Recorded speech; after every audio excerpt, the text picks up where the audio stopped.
কাকা এখন এত কথা কইছে ভাই কথা এই যে কাকা কই আপনার ছেলে কই মামুন কই বাচ্চা তো আচ্ছা বাড়িতে থাকে না আপনার মাস্টার মানুষ আপনার ছেলে এই যে তারেক রহমানের গালিগালাজ করে তারেক রহমানের এই ছেলে এটা কাকা আমি আপনাদের বলি আমি 1980 সালে বিএনপি করি। আচ্ছা কাকা আপনি 80 সালে বিএনপি করেন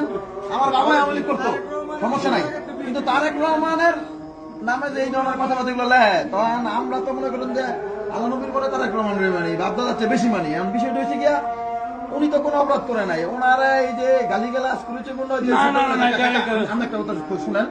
আমাদের ভদ্র মানুষ আমাদের নামটা আগে থেকে আমরা চিনি আপনার ছেলেরে ফোন দা কইবেন যে সুলতানের রায় ছিল কালকে সকাল 10টার মধ্যে তার টাইম কালকে 10টার মধ্যে হ্যাঁ যাতে ফেসবুকে এই ওই যেটা লেখছে এটাতে ওই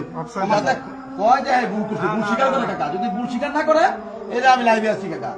একদম মনে করেন যে সারা বাংলাদেশে দেখতেছে আমার নেতা তার একটা মানুষ দেখতে পারে আমার বহিষ্কার করতে পারে আমার কোনো আপত্তি নাই এর বিচার কিন্তু আমরা মনে করেন যেই জায়গায় পাই আমরা বিচার করে দিব কাকা যদি আমরা ব্যর্থ হন কাকা কাকা রাগ করেন আমার কথা আমি আপনার সম্পূর্ণ সম্মান রাখি আপনার মাস্টার মানুষ আপনি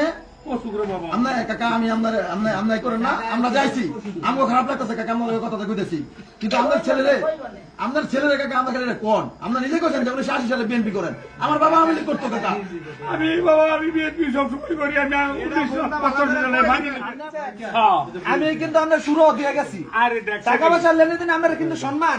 ক্যাশ টাকা দিয়ে সামনে দাও ভাই সামনে দাও